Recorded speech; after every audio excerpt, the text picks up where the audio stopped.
अस्सलाम वालेकुम class 8th।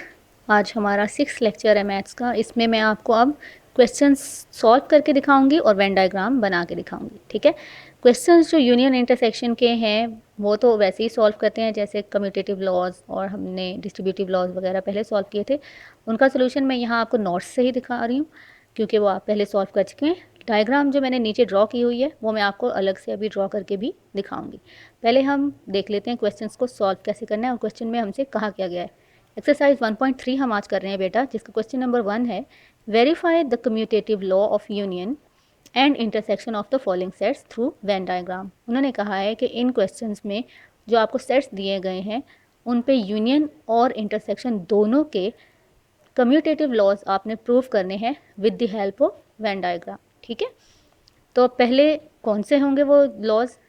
Commutative law union का क्या है? A union B equals to B union A. और इंटरसेक्शन का कम्यूटेटिव लॉ क्या है? A intersection B equals to B intersection ए।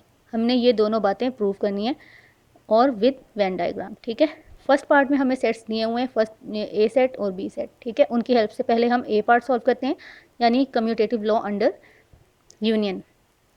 तो A union B equals to B union A में left side पहले सॉल्व करते हैं। इसमें बेटा आप लोग देखें, A union B, A set की जगह ए सेट पुट किया 3 5 7 9 11 13, यूनियन बी की जगह बी सेट लिखा। ठीक है, अब दोनों में पहले मैंने आपको कहा था मार्क कर लिया करें कौन से कॉमन है। 3 इधर है उधर नहीं है तो मार्क नहीं होगा, 5 इधर है उधर भी है, दोनों में टिक कर दिया। फिर 7 इधर है उधर नहीं है, नहीं मार्क हुआ। 9 दोनों में था, दोनों को टिक कर दिया। 11 नहीं है इसमें तो इसको रहने दिया, और 13 दोनों में है तो उनको मार्क किया। अब इस सेट के और एलिमेंट्स हैं ही नहीं जो उसके साथ मैं ढूंढूं दूसरे सेट में, तो इसलिए चेकिंग ख़त्म। ये टिक कर लिए जो कॉमन एलिमेंट्स थे। अब देखें, पहले मैं इस ए सेट के एलिमेंट्स लिख रही हूँ 3 5 7 9 11 13। ठीक है, अब टिक वाले नंबर्स दोबारा नहीं लिखने, बाकी जो बचे हैं उसमें से वो लिख दें 17 21 और 25। ठीक है, ये यूनियन इकट्ठा हो गया हमारा, इसका नाम इक्वेशन 1 रख देती हूँ। बी यूनियन ए देखें बेटा, पहले बी सेट रिप्लेस किया, ये लिखा यूनियन, फिर ए सेट रिप्लेस किया। जो ऊपर वाले एलिमेंट्स थे बिल्कुल वही इसमें भी कॉमन होंगे, वही सेम मैंने टिक कर दिए। ठीक है, अब पहले अरेंज करके लिख लेते हैं। 3 उधर से आया, 5 दोनों में है, 7, फिर उसके बाद 9 11 13, उसके बाद यहाँ पे क्या बचे 17 21 एंड 25। ये इसका नाम मैंने इक्वेशन 2 रख दिया है। आप क्लियरली देख सकते हैं कि दोनों सेट्स बिल्कुल सेम है, तो इससे क्या वेरीफाई हो गया? A union B B union A के बराबर है। नाउ थ्रू वेन डायग्राम देखें, मैं आपको ड्रॉ करके दिखाती हूँ, फिर नीचे एक्सप्लेन भी कर दूँगी। देखें बेटा, जैसे मैंने आपको बताया था कि वेन डायग्राम यूनियन और इंटरसेक्शन की सेम ही बनती है। मैं यूनियन की आपको सिखाती हूँ, फिर इंटरसेक्शन का आंसर भी आपको बता दूँगी जी। तो मैंने आपको क्या बताया था, रेक्टेंगल क्या होती है? हमारा यूनिवर्सल सेट। पहले हमने रेक्टेंगल बना ली। ठीक है, अब मैंने क्या शो करना है उसमें, A union B equals to B union A show करना है। ठीक है, तो ए यूनियन बी की अलग डायग्राम होगी और बी यूनियन ए की अलग डायग्राम होगी। ठीक है, लेकिन वो सेम ही होगी। फ़र्क मैं आपको बता दूंगी। ए यूनियन बी में ए और बी यूनियन ए में सेट्स की बस जगह बदलनी है। आप देखें, आपने अभी देखा है, ये देखें कि दोनों सेट्स में कुछ एलिमेंट्स कॉमन हैं, लेकिन ए के पास भी कुछ ऐसे एलिमेंट्स हैं जो बी में नहीं है, और बी के पास भी कुछ एलिमेंट्स ऐसे हैं जो ए में नहीं है। तो इसका मतलब है ए और बी कौन से वाले सेट्स हुए? डिसजॉइंट, ओवरलैपिंग, या सबसेट में से क्या रिलेशन हुआ? कुछ एलिमेंट्स मैच करें तो बेटा वो हमेशा क्या होते हैं? Overlapping set. तो ओवरलैपिंग में हमने कौन सी डायग्राम बनाई थी? ये देखिए, जो हमने पढ़ा था ओवरलैपिंग में सेट्स कैसे बनते हैं।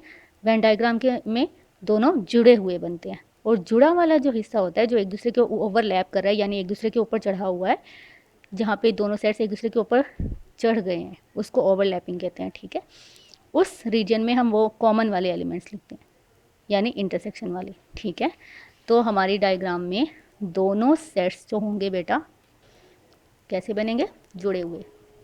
ठीक है, इसका नाम ए यूनियन बी, मैं अभी फ़िलहाल क्या फाइंड कर रही हूँ? A union B. ठीक है, ये ए सेट है, ये मेरा बी सेट है। ए सेट पहले मैं बीच में वो वाले एलिमेंट्स लिखूँगी जो कॉमन थे। तो कौन कौन से एलिमेंट्स कॉमन है बेटा? देखें, 5 7 और 5 9 एंड 13। तो 5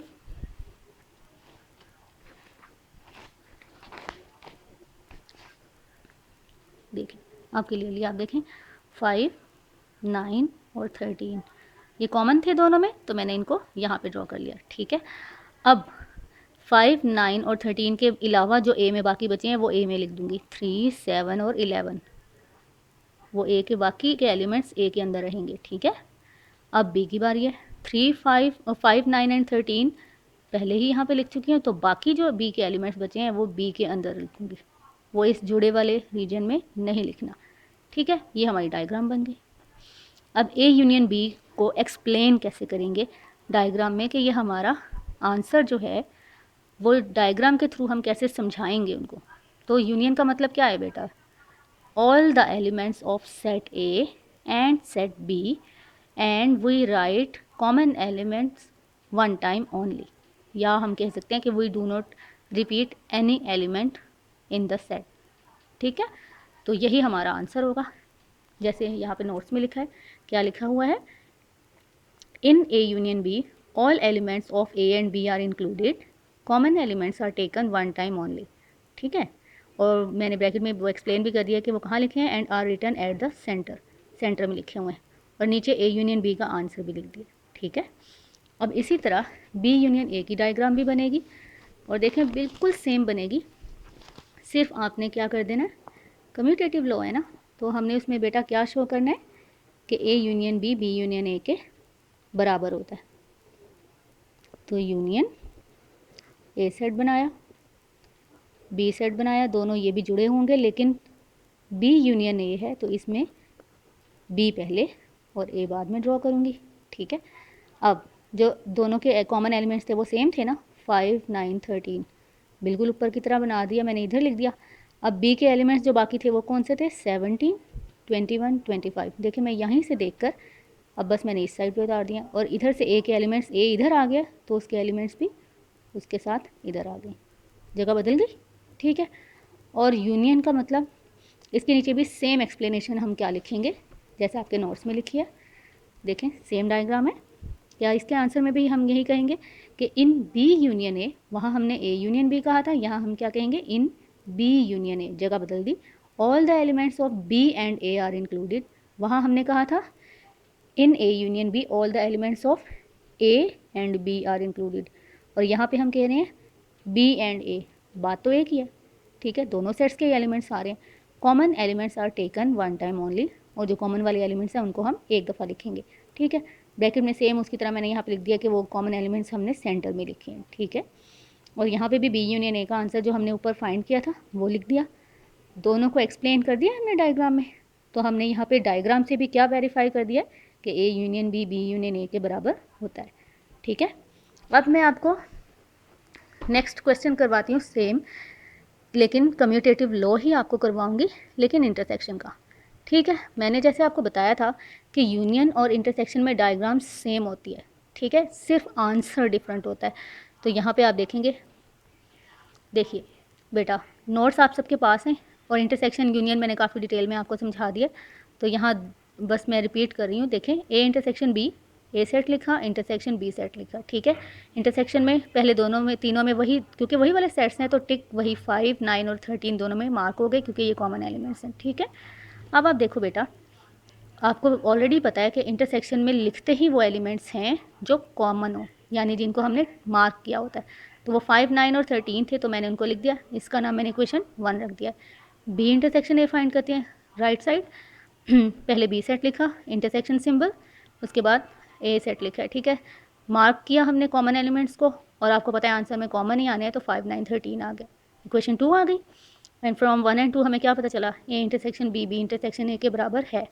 अब डायग्राम में देखें बेटा, पहले ए इंटरसेक्शन बी की देख लें, देखिए बिल्कुल वही डायग्राम बनी है जो यूनियन की थी, सिर्फ आंसर जो है हम वो डिफरेंट लिखेंगे। ए इंटरसेक्शन बी का आंसर क्या आया था हमारा ऊपर, 5, 9, 13, वो मैंने लिख दिया।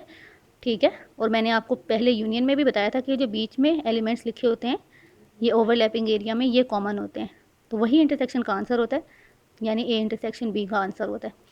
तो इसमें हम क्या लिखेंगे इसके एक्सप्लेनेशन में, in A intersection B common elements of A and B are taken, बस ये एक्सप्लेन कर दिया। अब इसकी दूसरी साइड पे आते हैं, यानी राइट साइड पे बी इंटरसेक्शन ए। तो अब जगह बदल दी है सेट्स की, बी सेट मैंने इधर लिख दिया, ए सेट इधर लिख दिया। जो कॉमन थे वो सेंटर में ही हैं, ठीक है। बी के जो बाकी थे वो मैंने इधर लिख दिए, ए के बाकी इधर लिख दिए।